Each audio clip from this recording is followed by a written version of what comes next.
болсон байгаа учраас Баатарчууд нийслэлчүүд бүгдээ ажлын байгаа шинжил шин баярын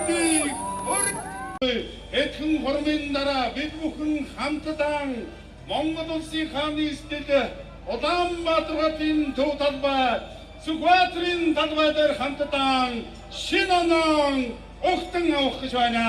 Жанжин Сүхбаатарын дэрэж талбай цугж шинэ оноо баяр баясгалантай инээд хөөртэй аж аргалтай ухдаг ийм сайхан уламжлалтай юм аа. Өнгөрч буй 2017 он бидний амьдралд аж аргал сайн сайхан бүхнийг авчирсан. Одоо оноо бүхнийг ч авчирсан. Энэ бүхнийг авчран өдрөн одож байна.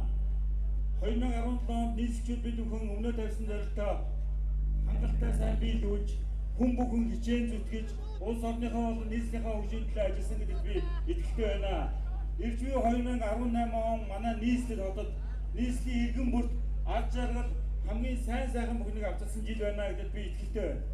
2018 онд бид бүхэн өөрсдийн тодорхойлж байгаа зорилтоо нийслэлийн удирдлагууд нийслэлийн иргэдтэй хамтран энэ бүхнийг даван туулахын төлөө нийслэлийн хөгжлийг дэлхийн шиг хүрэхийн төлөө чармаа ажиллах болно. Ингээд энэ дугуйн цугласан нийслэгчүүд та бүхэнд болон та бүхнээр уламжлан та бүхний ар гэрийнхэнд бүгдээрэнд нь аж аргал хамгийн сайн сайхан бүхнийг хүсье өрөөё.